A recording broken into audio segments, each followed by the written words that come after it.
recuperando, deputada Caroline Detoni, PL, de Santa Catarina. Tem a palavra, Vossa Excelência, na tribuna. Muito obrigado, presidente. Presidente, essa semana o governo amargou 2 derrotas na Câmara Federal. A primeira foi a retirada do PL da censura da votação, porque tinham receio, medo do que o projeto fosse rejeitado. Essa é uma vitória da liberdade de expressão. Ao mesmo tempo, ontem, aqui nesta casa, nós rejeitamos um projeto do atual governo que visava modificar aspectos importantes do marco do saneamento no Brasil. Marco esse do governo Bolsonaro que promete levar dignidade, água tratada, esgoto para mais de 100 milhões de brasileiros, ao também permitir que a iniciativa privada franqueie esses serviços. Mas, apesar dessas 2 vitórias importantes, nós não podemos deixar de estar vigilantes, porque nós vemos o desemprego aumentando, desmatamento na Amazônia aumentando nesse atual desgoverno, MST tocando terror no campo, e, por outro lado, nós também temos uma crise no Poder Judiciário, porque, em vez do Judiciário estar indo atrás e combater o crime organizado, ao contrário, nós estamos vendo a Justiça liberando helicóptero e iates de líderes de facções criminosas. Ou seja, o povo brasileiro assiste atônito a essa situação. E outra situação que vimos ontem é uma operação da Polícia Federal, que foi, então, até ao presidente Bolsonaro para pegar o seu cartão de vacinação. Outro absurdo, por quê? Primeiro, o presidente Bolsonaro não tem mais foro privilegiado. Ou seja, esse processo, essa investigação, sequer deveria estar no Supremo Tribunal Federal. Sequer o ministro Alexandre de Moraes deveria estar a par desse tipo de investigação. Deveria estar correndo na Justiça Comum. E mais, pior de tudo é que o Ministério Público, que é o titular da ação penal, manifestou taxativamente que não tinha elementos para uma medida cautelar na casa do presidente Bolsonaro, porque não tinha algo que ligasse a potencial aí falsificação com ele e com a esposa dele. Então, quando a gente vê mais uma operação sendo feita no inquérito do fim do mundo, no inquérito sigiloso, que cabe tudo naquele inquérito, cabe manifestação, cabe cartão de vacinação, enfim, o que mais me deixa atônita é que a comunidade jurídica, Ministério Público, OAB, os próprios membros do Poder Judiciário não têm se levantado contra esses desmandos do ministro Alexandre de Moraes, que tem sim calado parlamentares, suspendido redes, numa verdadeira abuso de poder no nosso entendimento, vindo inclusive aqui nessa casa para sugerir propostas legislativas para o PL da censura, quando o projeto nem estava no Senado, ainda está na Câmara Federal, ou seja, eles tinham a certeza, junto com o Poder Executivo, de que iam chancelar a mordaça no Brasil. É uma verdadeira vergonha esses abusos do Judiciário, e nós temos que retomar a democracia e a igualdade e hierarquia de poderes de todos. Então, presidente, só para registrar aqui a nossa indignação, porque com relação ao PL da censura, nós vimos aqui o Felipe Neto, por exemplo, postar de que se não houver o PL, o Brasil vai ser regulamentado as mídias por meio do Ministério da Justiça ou do Supremo Tribunal Federal. Mais uma vez desprestigiando as prerrogativas desta casa, que podem ou não legislar sobre os temas, e nós temos o poder de dizer não à censura, como fizemos essa semana, e não vamos aceitar esses abusos por parte dos outros poderes. Muito obrigada. Da Melchiona, no microfone à parte. Obrigada, deputado Pompeu de Matos. Obrigada pela oportunidade, é um prazer vê-lo presidindo a nossa sessão. A deputada que me antecedeu falou do inquérito do fim do mundo. E, na verdade, nós estamos tratando de um inquérito do fim da delinquência da extrema-direita negacionista que promoveu atos autoritários e antidemocráticos, da extrema-direita que criou uma indústria, um gabinete do ódio. E eu espero que as investigações peguem cada um dos que financiaram, fomentaram e construíram um gabinete do ódio via Palácio do Planalto no inquérito, né, do Supremo Tribunal Federal. Mas ela ainda esqueceu, ao falar dos 2 fatos da semana, na sua narrativa de extrema-direita, do mais importante, a prisão do ajudante de ordens Mauro Cid, que tem muito a falar, além da falsificação dos cartões de vacinação, a apreensão do celular do chefe da quadrilha, família, o Jair Bolsonaro, e além disso, um cerco que vai se fechando contra aqueles criminosos que, infelizmente, atacaram as liberdades democráticas no país e atacaram o presidente Pompeu de Matos. A legislação brasileira, no que diz respeito à vacinação, e a legislação internacional. É óbvio que isso é a ponta de um iceberg de inúmeros crimes promovidos ao longo dos últimos 4 anos. Crimes de corrupção com orçamento secreto, crimes envolvendo a saúde pública, crimes que custaram a vida do povo brasileiro e crimes contra as liberdades democráticas. Eu tenho certeza que nós, que vencemos uma luta importante com a luta eleitoral, temos que vencer a luta de rua para que... Presidente, quero direito de resposta, por mais que não me... Eu não sei o nome dela, mas... Mas se referiu ao meu discurso, é a deputada que antecedeu. Deputada Caroline Detoni, na verdade, não existe direito de resposta. O que existe é o contrapondo quando a pessoa é citada. Não é o caso, mas eu posso depois lhe dar 1 minuto, mas antes a deputada Érica Cocai está na tribuna, depois eu lhe dou 1 minuto. Eu já me inscrevo preventivamente também, presidente. É isso que a gente não quer fazer o debate aqui na tribuna, isso é o mais importante. Mas, deputada Érica Cocai, tem a palavra, Vossa Excelência, pelo tempo regimental. Porque o negacionismo, ele é tão estrutural que nega a própria realidade. Nós temos o ex-presidente da República que sofreu uma busca e apreensão porque falsificou o cartão de vacinação.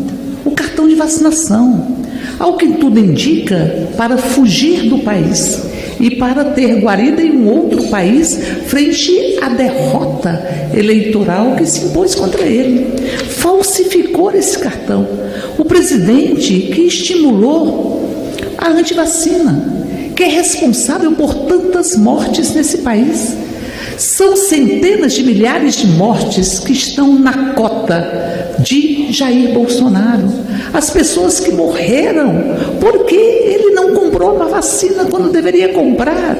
E quando aqui já tinha disponibilidade de vacinas, ele trabalhava contra as vacinas. Fraudou o seu cartão para manter um discurso aparente de antivacina contra o povo brasileiro. Isso é de uma gravidade imensa. Nós temos inclusive o seu ajudante de ordem que na sua casa foram encontrados em espécie o equivalente a quase 200 mil reais em dólares e em reais. Ou seja, quem é que guarda este volume de recursos em espécie na sua casa? O presidente, para além disso, que foi incapaz de verter uma lágrima para as mortes pela Covid, que tem a sua digital, e que, ao contrário, ficou fazendo paródia e chacota com o sofrimento das pessoas com insuficiência respiratória em função da Covid, só consegue chorar para ele mesmo. Este presidente nunca chorou e verteu uma lágrima em solidariedade aos familiares das pessoas que morreram nesse país. Enquanto a Bahia afundava em água, ele estava andando de jet ski no litoral de Santa Catarina. Ou seja, ele não tem qualquer capacidade de sentir a dor do outro. Quando eu lembro as lágrimas de Lula, todas as vezes que Lula fala da fome nesse país, se solidariza com o povo que passa fome neste país, eu vejo que há uma grande diferença de quem consegue sentir a dor do povo brasileiro e trabalha para superar essa dor, do que aqueles que acham, como todos os fascistas e psicopatas, que não têm capacidade de sentir a dor do outro e que são autocentrados, só pensam em si mesmo.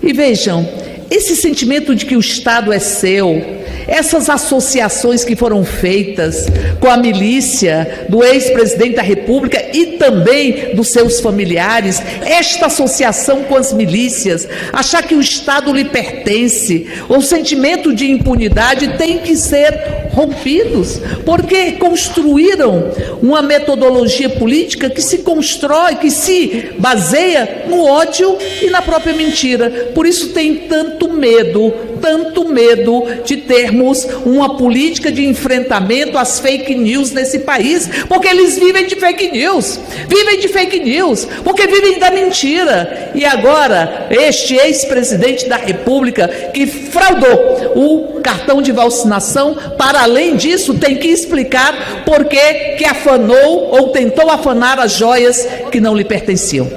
Presidente, eu fui citado, falou ex-presidente, seus familiares, associação à milícia. Eu gostaria de, pelo regimento, 1 minuto. Só um pouquinho que eu tenho meu direito de resposta. Só um minuto. Nós temos na tribuna Presidente, o senhor disse que o ia me dar um deputado minuto agora. Silas Câmara, pela liderança, ele tem prioridade, mas eu quero aqui Só registrar 1 minuto. abrir 1 minuto à deputada Carolina Detoni, que eu já havia me comprometido. Presidente, a deputada falou que esse inquérito, ele na verdade é o fim da delinquência da direita. Eu quero rebater aqui que quando eu chamei de inquérito do fim do mundo, foi cunhada essa expressão por um ministro do Supremo, pelo ministro Marco Aurélio. E delinquência é para investigar crime. Acontece que esse inquérito, ele não está investigando crime. Todo inquérito tem um prazo para começar, para terminar, um objeto específico de investigação. Agora, esse inquérito que está no Supremo Tribunal Federal, ele cabe tudo. Ele cabe manifestação, ele cabe censura, ele cabe pessoa com e sem foro privilegiado, ele não tem direito ao acesso aos autos dos advogados, ele realmente é uma aberração jurídica que fere todas as cláusulas pétreas da Constituição, e toda a comunidade jurídica deveria se envergonhar de não ter feito nada ainda para acabar com esse abuso de muitas que está sendo perpetrado por um dos ministros do Supremo Tribunal Federal. Então, se insurgir contra isso, é o nosso dever, nossa obrigação, e não aceitaremos calados essa disparidade e esses abusos por parte do Poder Judiciário. Muito obrigado. Eu quero conceder também 1 minuto ao deputado Eduardo Bolsonaro. Eu só quero ponderar. Eu vou fazer essa rodada de 1 minuto e depois eu não vou conceder mais 1 minuto, porque senão vamos fazer um debate totalmente paralelo no plenário e não o debate na tribuna, onde é prioridade. Deputado Eduardo Bolsonaro, depois a deputada Melchiona. Peço 1 minuto. Senhor presidente, eu agradeço a benevolência de Vossa Excelência, mas só gostaria de lembrar que, de acordo com o artigo 74 do Regimento Interno, como eu fui citado de maneira pejorativa, eu tenho esse direito a 1 minuto. De qualquer maneira, presidente, se a deputada realmente estivesse preocupada com as milícias, não teriam empregado no Ministério do Turismo uma ministra vinculada às milícias. E o mais notório é que embaixo dela, o subordinado dela, é ninguém menos do que Marcelo Freixo, aquele que sempre vestiu a capa de combatente das milícias. Então fica uma total incoerência o que ela está falando. Eu fico muito satisfeito, presidente, de que atualmente, satisfeito não, faço aqui uma sátira, que antigamente a Polícia Federal batia na porta de político corrupto, e hoje em dia bate na porta de ex-político para tentar pegar cartão de vacinação. Então, apenas o apelo que eu gostaria de fazer, colocar esses pingos nos is. Muito obrigado, presidente Silas, pela benevolência também. Gostaria de deixar claro que as opiniões e informações apresentadas aqui são de responsabilidade exclusiva de seus autores. Como criador deste conteúdo, não me responsabilizo por consequências. Pesquise e busque orientação profissional antes de decisões significativas.